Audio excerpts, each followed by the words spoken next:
There are many ingredients that go into making a successful author. And you'll hear some people say, well, you've got to be a great writer. And I won't disagree. But then some people say you've got to be a great marketer. And again, I won't disagree. But there's one area I don't see enough people talking about, and that's what comes in here, in your brain, your mindset, how you approach the business, and how you perceive it. So that's why I thought I'd reach out to a good friend of mine and an online business coach herself, Terry Pappy, to talk a little bit more about what it takes to become a successful indie author, to become a successful entrepreneur, if you will. So without any further ado, I am just tickled to death to introduce you guys to a good friend of mine, Terry Pappy. What elements separate the successful author from the unsuccessful ones? Confidence. Confidence. Really? 100%. What's going to make my confidence better if I'm not successful? Well, there's so many factors that come into play when you're an author. Okay, first of all, as an author, you're creating something that's truly yours. It's coming from all different places within you based on your experience, what you know, what you believe is missing in the world. Whatever the reason is for you to express yourself as an author is very original, very you, and very personal. And regardless of what your intention is when you set out to create something, it doesn't matter, it's still very personal. And when something is personal and close to you like that, when you lack in confidence, it's going to make it that much more difficult for you to be successful. And I'll tell you why. Because the vision that any of us have as human beings for what we want to create in the world starts with us. We are the creators of whatever that possibility is. So if we're already listening to the stories and voices in our heads saying you're not good enough, you're XYZ teacher in school said you were really bad at grammar, or you weren't a good writer, or you were sloppy, or whatever that stuff is that we have all got in our brains from past experience will definitely color what we're up to. And the other thing is we listen too much to the peanut gallery authors, because especially new authors who are really just striking out and trying to figure it out on their own. And there is so much information. And it's an open highway. It's the wild, wild west, if you will, for publishing today. It wasn't like that 30 years ago. Yeah. And so when you're listening to so many opinions, so many people who have their own agendas, who have their own experiences that they're throwing at you for whatever reason, their own agendas, it can really affect the purity of what you're trying to accomplish. So I think that the confidence has got to be the number one critical ingredient for any author, any creator, quite frankly. What's a few things I can do actively now to improve my confidence? Because obviously, if this is holding me back, I want to improve this in some capacity. And it's not like I can go, well, I'm super confident now. I got 3 book sales in the last year. Hooray! Yeah, absolutely. There's lots of things to do it.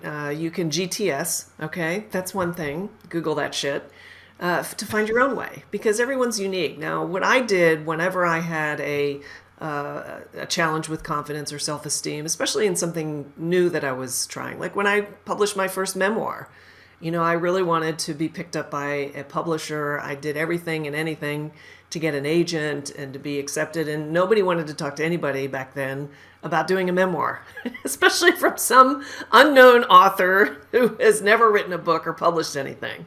Yeah. And so I ended up self-publishing, right? And that was just because for me, it wasn't about making money. It wasn't about, hey, I wrote a book. It was about bringing a story that was so deeply personal to me, because the story was about my journey with my husband, Chuck, who was diagnosed with melanoma 3 years into our marriage, and who, we went through the battle together, and he eventually passed away.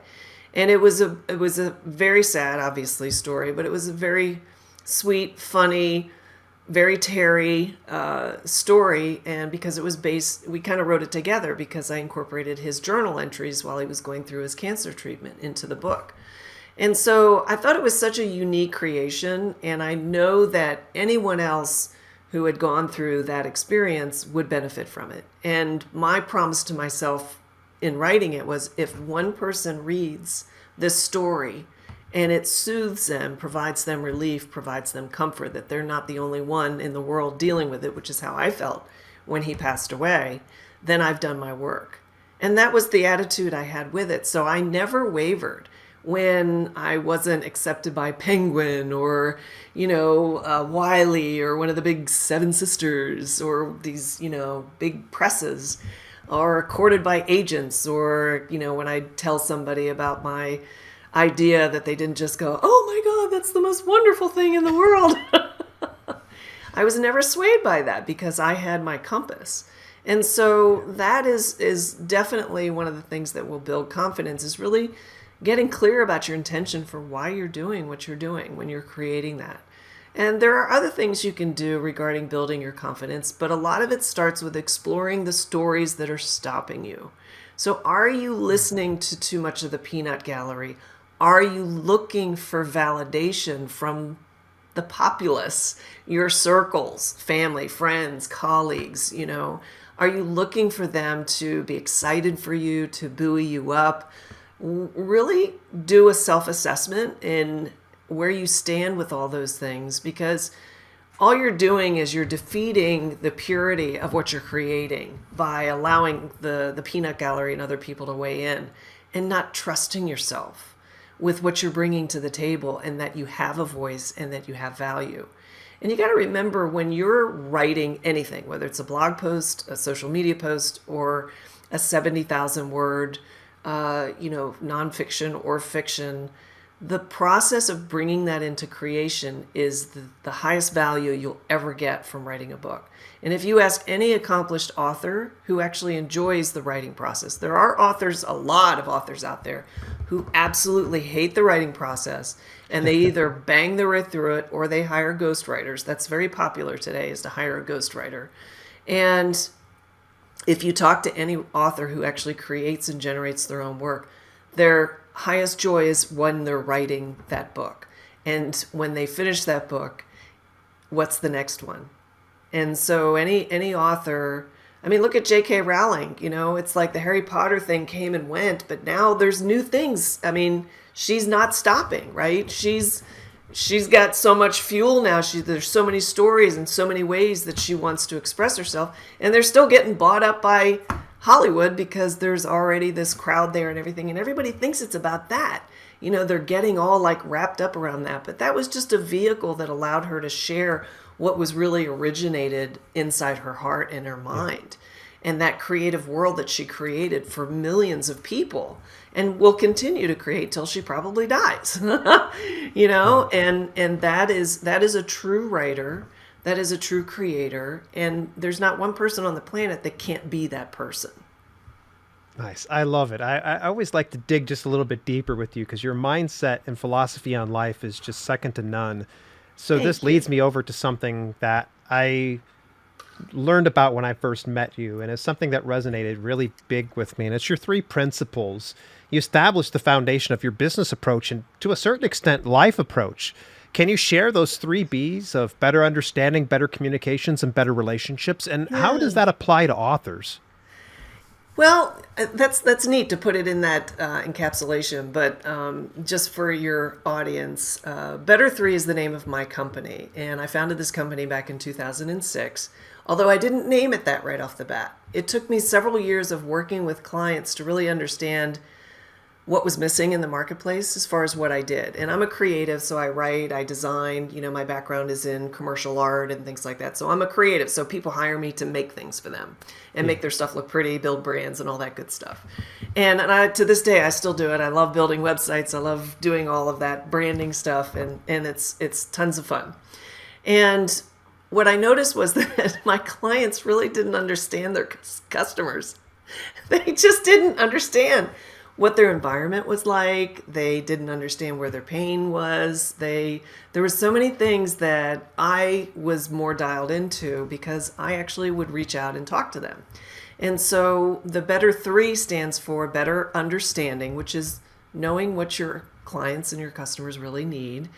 Better communication, that is the it is my North Pole in everything I do. It's like if we're not communicating, then everything breaks down, from relationships to negotiations to work, all of that. I mean, just using your turn signal when you're trying to turn and you're in traffic. I mean, that's communication. So when you're able to improve your communication, you not only look more professional, but you're obviously being more consistent in the experience that you're creating for your customers.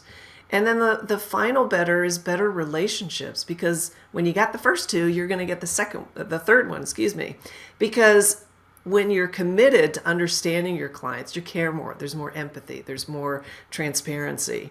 And when you're communicating all of those things, you're putting your proof in the pudding, right? So as a result, you have better relationships. So you're able to be more proactive. You're able to come up with new products and services that suit your audience that much better.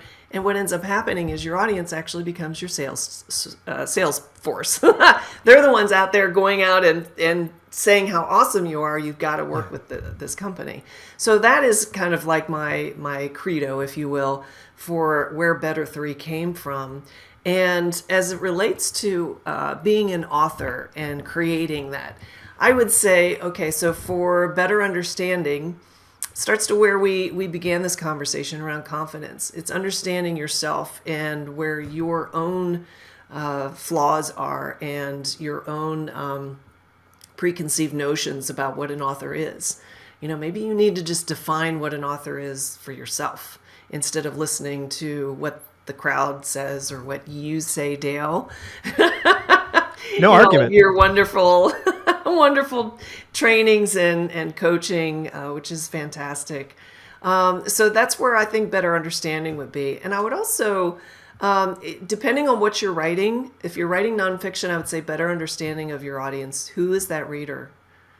And what you're writing needs to be like you're talking to them, like you're having a one-on-one conversation with them. Never think of your audience as multitudes of people. Always identify one person.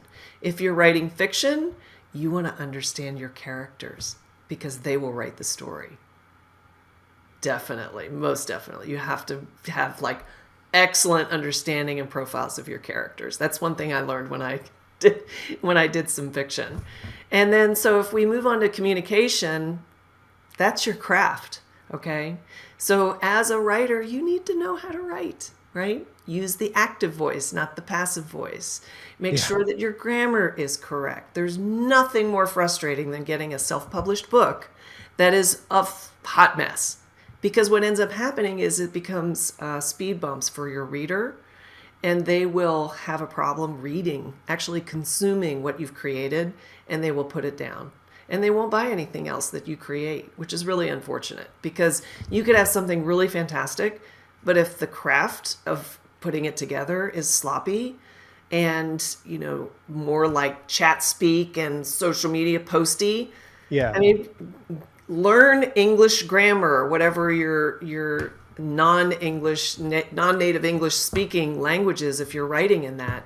Learn your language, learn the grammar, and pick a style guide, whether it's the Chicago Manual style or something else. You want to pick something and stick with it. The serial commas, the misplaced modifiers. We need to be professionals when it comes to our craft. And one of the best ways that Stephen King actually said of becoming a better writer is to read. So read your butt off and read good writers who have well-edited books, even if it's something you're not really interested in. That's the best way to learn from someone as far as the style of writing. Read fiction, read nonfiction, read poetry. There's so many different things that you can consume that can really help you improve your craft. So that would be better communications. And then the third, better relationships, is just because you've written a book and put it out there doesn't mean that you can't actually have a relationship with your readers. So if you're having relationships, they should be obviously with yourself in honing your craft and becoming a better writer. You're always improving that. Another relationship is beyond your readership is with fellow writers. There's nothing more solitary than being a writer and just, sitting at that keyboard and just pounding out that 1,000 words a day or 3 pages a day or whatever your goal is as a writer when you're working on a project, to have other writers. And I've been more inspired by other writers and their craft than I have just living in a vacuum. And the way you can do that is by joining a writers group. And you can find them on Meetup. You just Google that stuff. There are literary clubs. There are just book clubs of people who just love to read. The more involved you get with that, the better. Take a writing class at your local community college or university and see if you can actually get more inspiration there. Many universities have just a creative writing class. It's not really part of any kind of curriculum. It's something that you can audit. And what comes out of these is inspiration from other writers. They may be struggling with something that you could be struggling with in the future that actually could inform that. So the more you can expand your network with other writers, the less alone you'll feel and the more inspired you'll be. You've said something I've been screaming from the top of the mountains, but I'm so glad that you said it because I think now it's coming from somebody else. Hopefully people listen to me. Why do you think a lot of authors don't put more attention into building relationships or networking? Judgment. Really? Is it a Oh, yeah, bad judgment 100%. on themselves or other people? They don't want to be judged by others. How do we Yeah, get because past that remember what I hurdle? said. I mean, writing a book is a creative, very personal experience. And so when someone, and this is why writing a good writing group is really important because you learn how to critique. And so critiquing should always be something that isn't necessarily, this is my opinion, but it should be something that's based in either the craft or in a perceptual thing that's backed by the craft. So that way you're not like, well, I don't like how you worded that. Well, go pound salt then. You don't like me as a writer, right? So, so a lot of people just, and it's really a projected fear of being judged because when you have the confidence and the maturity as a writer, even though we as writers are always growing, always improving. I'm a much better writer today than I was like any date in the past. And I'm always learning something new and I'm always changing as a person. So the way I write changes as I evolve. You know, I have some bad habits in my writing. Like I have a tendency to write really long sentences with compound structures in them, like this, and that. And blah, blah, blah, blah, blah, this, and that, you know? And it's because I get so much coming through the funnel that I want to put it all into the sentence or all into the paragraph. And so that's something I'm aware of that I have a tendency to do. So when I do my first draft, I just allow the dump, right? And then when I come back, I'm like, I'm kind of saying the same thing here and here, so why don't I just bring it in? And it allows, and because I know I have that tendency, I know what to look for. So that's a maturity with me. So when you develop those maturities, you're less sensitive, and I'm always sensitive to what people give to me because I'm a sensitive person in general. That's just my temperament. But I don't let it shut me down when I used to years ago, when I didn't have the confidence. And so when you're around other people, you welcome that feedback because it can really be a true course correction that you need. Because remember, everything we're creating is myopic. It's right here. It's all through our lens, our experience, and how we're perceiving the world. It's our reality. But when someone else gives you feedback, especially if more than one person is saying similar things, that's a huge flag. That's something for you to pay attention to and fix. Because if they're having that experience, every reader who's going to be reading what you wrote is going to have that same experience. Love it. All right. So I've got one last question here for you. After 9 seasons and 125 episodes of the Simplify and Multiply podcast, you've interviewed some amazing high-level business owners and entrepreneurs. So what is one piece of advice you got that you thought was just absolutely like a revelation for you? It's just earth-shattering. Never be afraid to ask. Really? And that speaks more to what you said, which thank you for the compliment. It's only been three years, 126 episodes. But they were weekly. It was a lot. It was a lot. But no, never be afraid to ask because I never was afraid to reach out to someone with the perceived level of importance to ask them to be on my show. Now, I didn't go for like Hollywood celebrities and big politicians. I didn't go for people who were literally just so far removed that there's no way I would, because that's not. I wanted to have the everyday Joe, but someone who had a level of success that my audience could actually learn from. And I ended up having great results and relationships from these people. But it was as simple as just connecting to them on LinkedIn or what however I could find them. Even if I had to go through their secretary, admin, executive assistant, brother, sister, uncle, I just asked. I said, I'd love to have you on my show. And I never really structured it. It was always just a chat with Terry. I had my theme. I knew who my audience was, and I kept them in that space just like you do. And it was really beneficial. And sometimes I was kind of selfish with my guest in that I would be like, let's say I had a client who was struggling with a certain thing. I remember I had this with Beth Azor. I had a client who was in real estate, and she's like the shopping center queen. She's amazing. And I met her through the National Speakers Association. And she's very well known, very high profile. She's doing great things with her business. Great teacher. And I was asking her some questions. Well, let's say you have somebody that has this problem, blah, blah, blah. And she's like, oh, I would do this. And I'm like, I'm writing all that down. Noted. Went back to my client and I said, okay, so this is what Beth said. But no, it was a great experience to be able to see that they're just regular people. They're just regular people. And they like having a real conversation. And it's funny because some of the people that were, and I didn't have a lot of these, there were just maybe one or two that were so focused on their talking points or what they were doing in their business that they couldn't answer organic questions or questions that required them to stop and think for a second.